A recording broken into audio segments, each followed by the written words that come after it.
Pour pousser les équipes nationales vers la victoire. Abdoulaye Thiam demeure et reste l'un des plus célèbres supporters du sport sénégalais, nous dit Mas Ndiaye.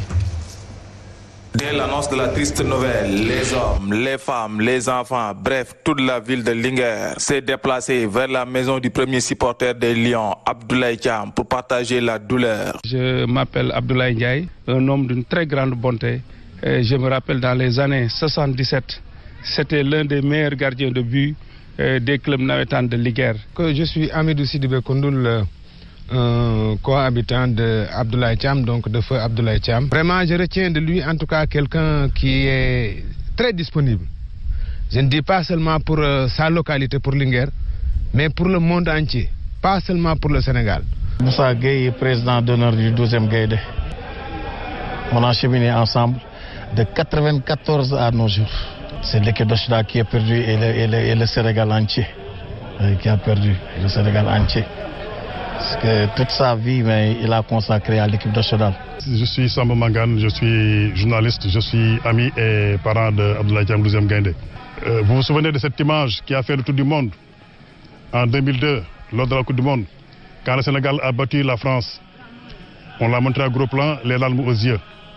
Et c'est ce jour qu'il est entré dans l'histoire, et définitivement. Une foule immense derrière le monde sportif a accompagné Abdoulaye Thiam jusqu'à sa dernière demeure au cimetière de Linguère Djambor. Mas Ndiaye, selon son frère Mbaye Thiam, le 12e Gaïndé Abdoulaye Thiam a perdu 2 fois son boulot à cause du championnat national populaire communément appelé Navétane avant d'être postier et a même arboré donc le maillot de la Jeanne d'Arc de Dakar comme 2e gardien, suivant sa réaction. Abdoulaye était un grand gardien ici. Il jouait au foot, au début.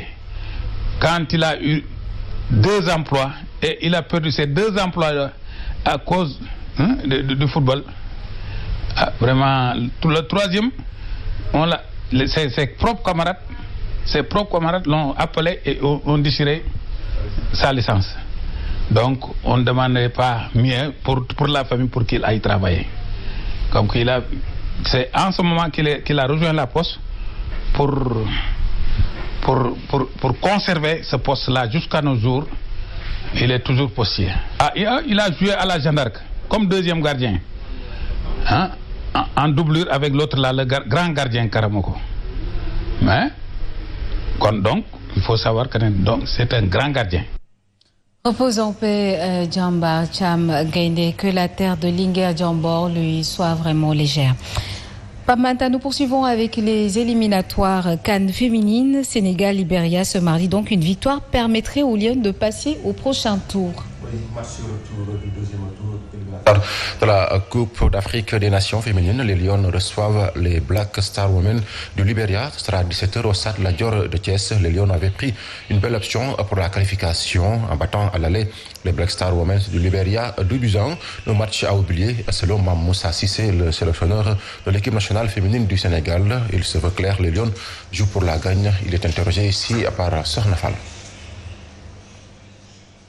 Déjà, il faut oublier l'avance du match passé. C'est un autre match qui est là. On va jouer pour essayer de gagner ce match. On est à domicile. On a le potentiel pour gagner cette équipe. On la connaît un peu mieux après l'avoir joué il y a quelques jours. Aujourd'hui, nous savons que nous n'avons pas fait le match qu'il fallait au Libéria. On n'a pas joué véritablement sur notre valeur, même si on a gagné. On a essayé de corriger dans le jeu pour jouer sur notre tempo, jouer sur notre valeur, en essayant d'utiliser nos qualités autant que faire se peut, nos qualités techniques, nos qualités tactiques. Et je pense qu'aujourd'hui, on est bien prêt, on s'est bien préparé pour ce match-là, mentalement, physiquement, tactiquement et techniquement.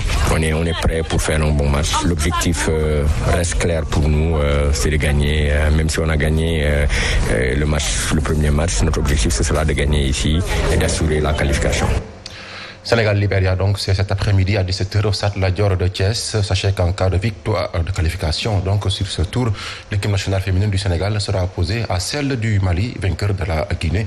2-3 à l'aller et 2-0, donc, au match retour. Le vainqueur de cette double confrontation décrochera le ticket qualificatif pour Maroc 2022.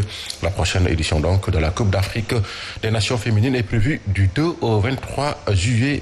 Ce sera en 2022 au Maroc. Yacine, rappelons que les Lions n'ont pris part qu'à une seule phase finale donc, de Coupe d'Afrique et c'était en 2012 et en Guinée équatoriale. Alors là, on compte sur vous les Lyonnes, oui, s'il vous plaît. Donc, ramenez-nous peut-être une coupe, on ne sait jamais.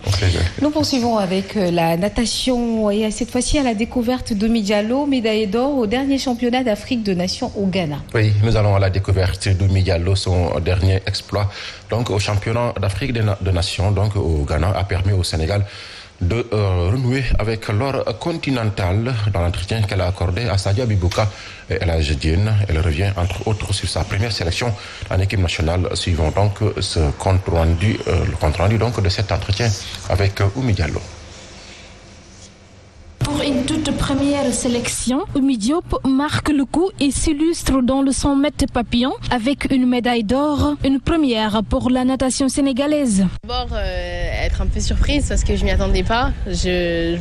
Avec un mois, 2 semaines d'entraînement, c'est plutôt exceptionnel, mais vraiment je rends grâce à Dieu parce que je trouve que c'est une énorme performance. Le vrai secret, c'est l'entraînement, mais ma touche personnelle, je dirais, c'est le soutien de ma famille.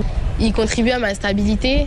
C'est surtout une histoire collective parce que je suis arrivée dans le groupe, première sélection, mais j'ai été super bien accueillie. Il y avait des nageurs aussi nouveaux, par exemple, il y avait Karl, mais il y avait des nageurs un peu plus anciens, par exemple, il y avait Jeanne, il y avait Adama, le capitaine, et certes, c'est tout nouveau pour le Sénégal, mais c'est aussi grâce à eux parce que comment ils m'ont encouragé avant la finale et tout, franchement, c'était énorme, quoi.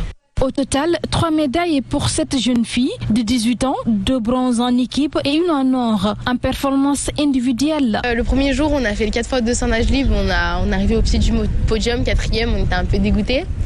Après le deuxième jour, on a eu le 4x100 nage libre mixte avec 2 garçons et on est arrivé 3e, on a eu la première médaille. Franchement, je pense que ça a été l'élément un peu déclencheur.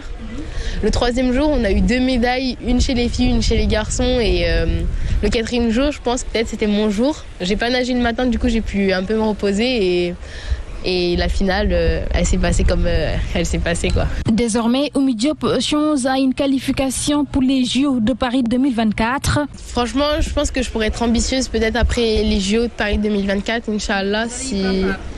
J'aimerais bien réaliser les minima B. Là actuellement, mon temps c'est 1,03 au 100 papillon et le minima B c'est 1,00. Donc il me reste encore 3 secondes à grappiller et j'ai 3 ans pour les grappiller. Donc si j'arrive à grappiller des secondes pour réaliser ces minima B, ça serait plutôt bien, quoi. Oumi Diop va aussi prendre part au championnat du monde de Abu Dhabi en décembre prochain et avec son emploi du temps aménagé, la nageuse veut continuer à honorer le Sénégal. Donc Sadia Bibouka et bonne chance pour la suite à notre championne Oumi Diallo. Yacine, donc c'était l'essentiel de cette page sport et on se donne rendez-vous tout à l'heure, Inch'Allah, pour le tour en Wolof avec le grand-mère de Tenguet, Mamé Ndiaye. Merci à vous. Merci beaucoup. Pape Mahatamou qui revient tout à l'heure à 8h, Inch'Allah. Il est 7h, passé de 25 minutes. Vous êtes toujours sur Zik FM et Sen TV. Vous suivez votre bloc d'information, la matinale. Fabrice Nguema qui nous revient pour la revue de presse.